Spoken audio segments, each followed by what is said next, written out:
Andrés Quintana Roo nace en la ciudad de Mérida, en el centro de la ciudad, en una casa cerca de la catedral, y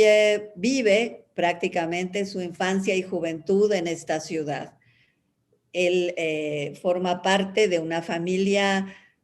con educación, con prestigio. El padre forma parte del ayuntamiento, tiene distintos cargos y sobre todo es una gente formada, inquieta, participativa, que seguramente no hay todavía un testimonio fiel de estos detalles, ni mucho menos de la pluma de Andrés Quintana Roo, que pueda hacernos constatar, pero queda claro a partir de la trayectoria de un padre tan comprometido con la época que le tocó vivir, que esto influyó grandemente en los primeros años de vida y primera juventud, adolescencia, primera juventud de Andrés Quintana Roo. Bueno, Andrés Quintana Roo llega a la Ciudad de México cuando él ya tiene estudios que ha hecho en el Colegio de San Ildefonso de Mérida y que ha pues ya avanzado en estudios de cánones, que lo va a marcar desde luego mucho, y entra a la Universidad de México para hacer el bachillerato en artes y después estudios como jurista. Llega en un momento realmente cumbre, crítico, tremendo, que es el año de 1808, en donde vamos a tener, primero, bueno, la invasión napoleónica y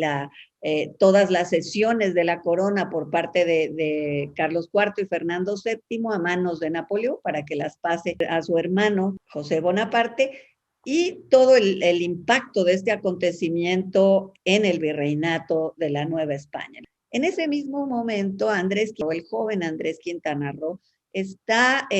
haciendo sus prácticas de pasantía en Derecho y viene a dar al despacho, al bufete de un gran abogado de la Ciudad de México, que es don Agustín Pomposo y Fernández de San Salvador, un reputadísimo abogado, pero además ha sido rector de la universidad, es un gran publicista, es traductor, es impresor, es editor, es un hombre intelectualmente inquieto, pero definitivamente cada vez más firme defensor del status quo. Sin embargo, en el despacho hay una real efervescencia. El propio hijo Manuel Fernández de San Salvador será un inquieto a favor de los movimientos que se están gestando, de las inquietudes que están en el ambiente, y Angulo también, otro compañero de ellos en el bufete, y el propio Andrés Quintana Roo estarán muy pendientes de los acontecimientos y sobre todo con el rechazo a esta reacción de parte del virreinato a las búsquedas de soluciones de autogobierno, de expresiones de inquietud local que se habían estado gestando. Una vez que cae Zitácuaro en el verano de 1811, bueno, como sabemos, Hidalgo será derrotado en Guadalajara, en Puente Calderón, en enero de 1811, a los pocos meses de que haya estallado el levantamiento y la insurrección, y López Rayón es el que queda con la encomienda de constituir órganos representativos de gobierno alternos y que denominan bajo el nombre de junta, que representa justamente una emulación de las juntas que se dan en la península ibérica y por lo tanto son la expresión mexicana. Sin embargo, esta junta de nuevo es sofocada violentamente y sucumbe muy pronto. Sin embargo, de manera un poco itinerante, se mueve por ciertos lugares y ahí se cruza el ascendiente del propio López Rayón, el acercamiento que tiene él mismo siendo abogado, hay grandes afinidades con los criollos de la Ciudad de México y con el movimiento de los Guadalupes, que es una organización secreta que viene a apoyar a la insurgencia con imprentas, con una serie de cosas, pasando noticias, y que tendrá larga vida y una enorme importancia para la Nueva España, y a la cual están muy ligadas la gente del despacho de San Salvador, a pesar de que San Salvador sería un reaccionario grande, hiperconservador. Todo su despacho está muy movido y tiene contactos con estos grupos. Por supuesto, su sobrina tutorada, la gran Leona Vicario, con quien después hará pareja Quintana Roo, pero que de momento ella misma está vinculada a los Guadalupes y simpatiza, al igual que su primo Manuel, al igual que todos los miembros del despacho, con los movimientos que se están gestando. Entonces, lógicamente también, sobre todo es el año de 1812, que es clave en el fortalecimiento de Rayón en zonas de Tlalpujahua, en Sultepec, antes de eso, y también los triunfos de Morelos en el sitio de Cuautla. Y en esa medida, este entusiasmo hace que se hagan partícipes y que se lancen al campo de batalla rumbo a esta zona de Tlalpujahua para sumarse a los grupos que encabeza Rayón, presidente de la Junta, que ha de ostentar la representación de esta suerte de gobierno alterno, dicho en palabras de una querida colega, y que emerge como opción. Y a ellos se van a sumar inicialmente Andrés Quintana Roo, junto con Manuel Fernández de San Salvador y Angulo del despacho, y Leona quedará ahí como un fuerte contacto importante, abasteciendo, pasando noticias, hasta que los acontecimientos la lleven a emprender el camino definitivo hacia la insurgencia. Pero de momento son ellos quienes se van después de haber estado muy vinculados a través de los grupos del grupo secreto de los Guadalupes. Quintana Roo se une a la insurgencia de Rayón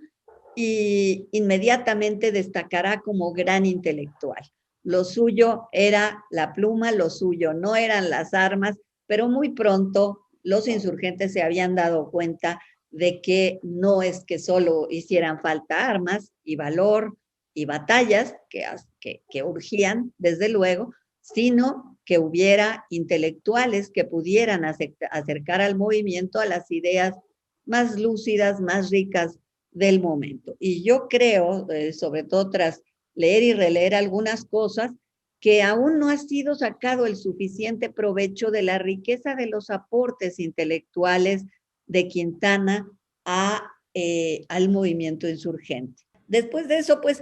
Quintana Roo jugará papeles importantes en la medida en que él va a ser suplente, no diputado al Congreso, y suplente de Murguía y Galardi, que es un hombre que no está tan adicto a la causa y que él ha sido electo en Oaxaca, y entonces se retira con relativa prontitud de Chilpancingo, no se compromete a fondo, y entonces es Quintana Roo, al ser su suplente, quien viene y firma el acta de independencia y otra serie de cosas, y después tendrá, por supuesto, participación como entre los autores. Es claro, pues Morelos no hizo la Constitución de Apatzingán, pero dio los grandes lineamientos en el reglamento que justo se elabora en Chilpancingo y en los sentimientos de la nación, y deja pues las pautas, y ahí Quintana Roo y otros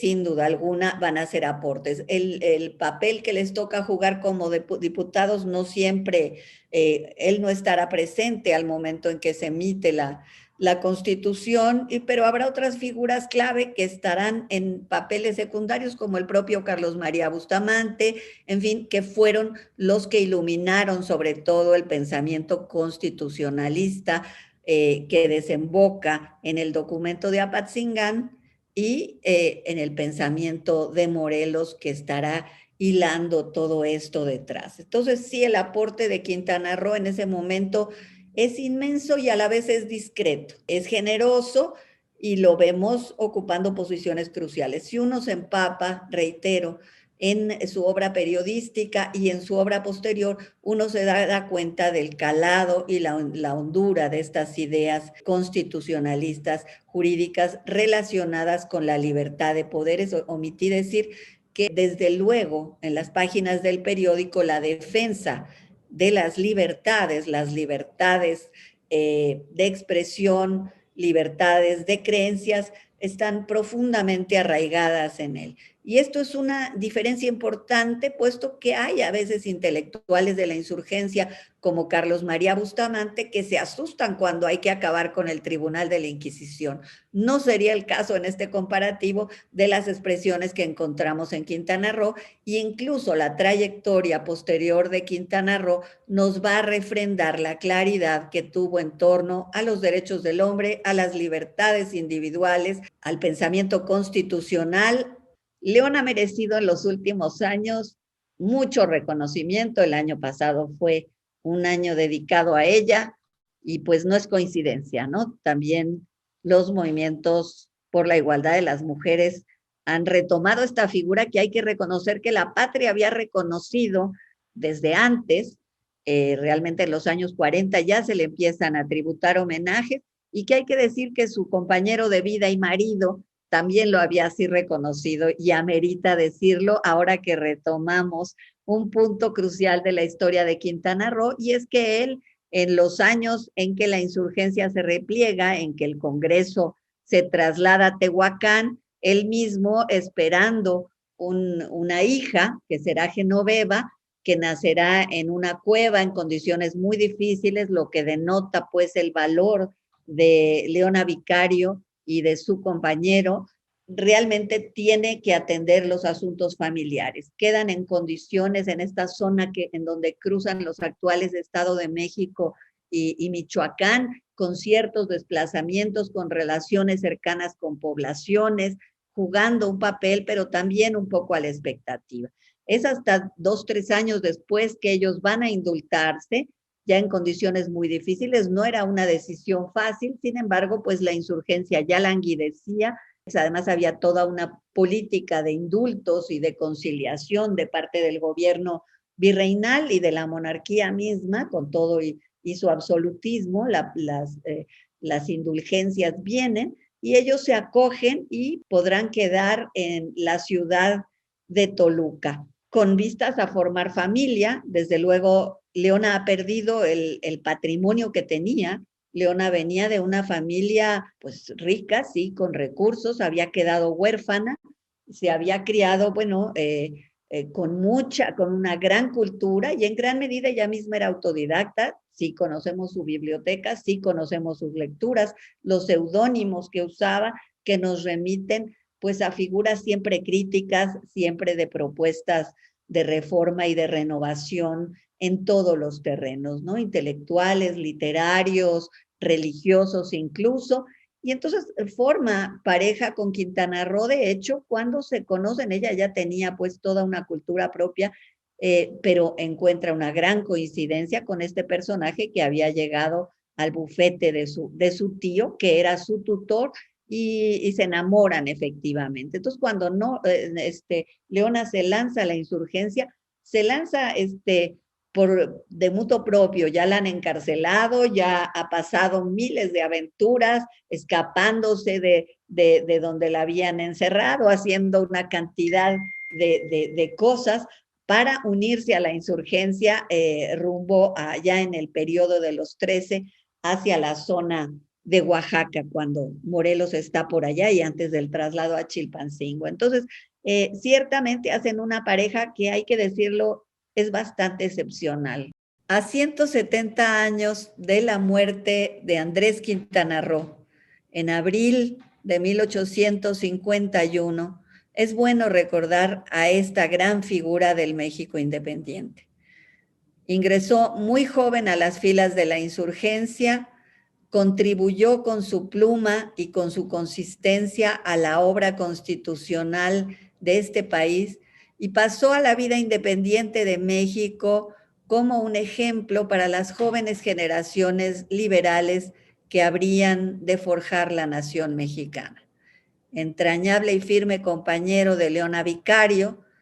maestro de muchos y ejemplo al cual todavía tenemos que tributarle no solo muchos homenajes, sino muchos estudios más en la riqueza de su pensamiento